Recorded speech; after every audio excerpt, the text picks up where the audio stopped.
Across the Flow FM network, a Flow News 24 update.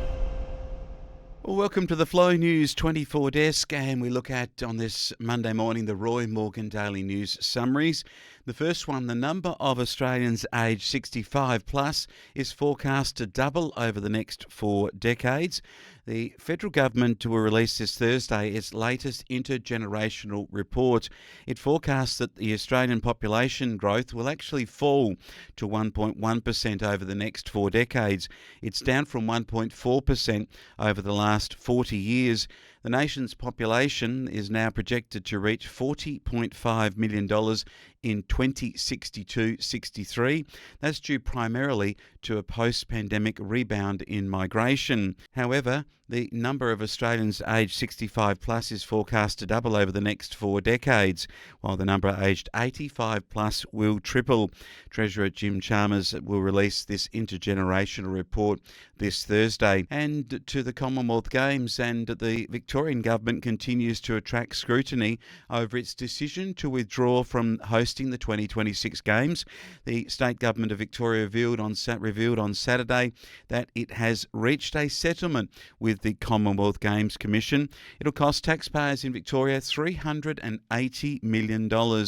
Premier Daniel Andrews also released the business case for hosting the Games, the cost of which had initially been budgeted at $2.6 billion. And that was based on the assumption that Victoria would receive around $205 to $217 million worth of federal funding.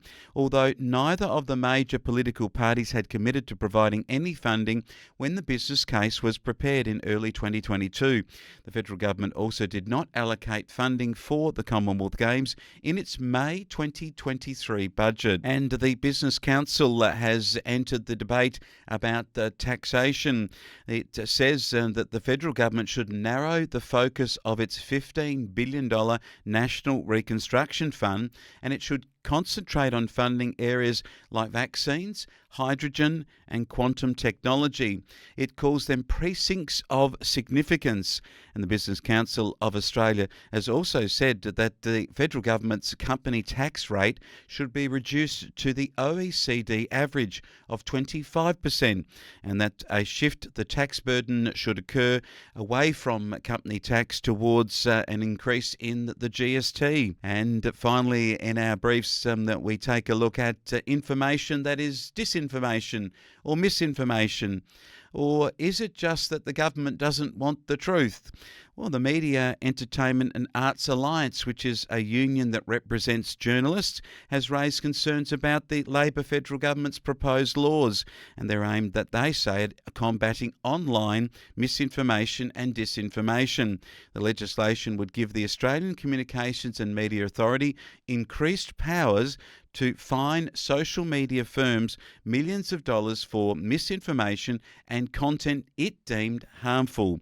The Media, Entertainment and Arts Alliance, which represents journalists, is concerned about the legislation's broad definition of harm. It contends that it is dangerous and open to misuse and exploitation.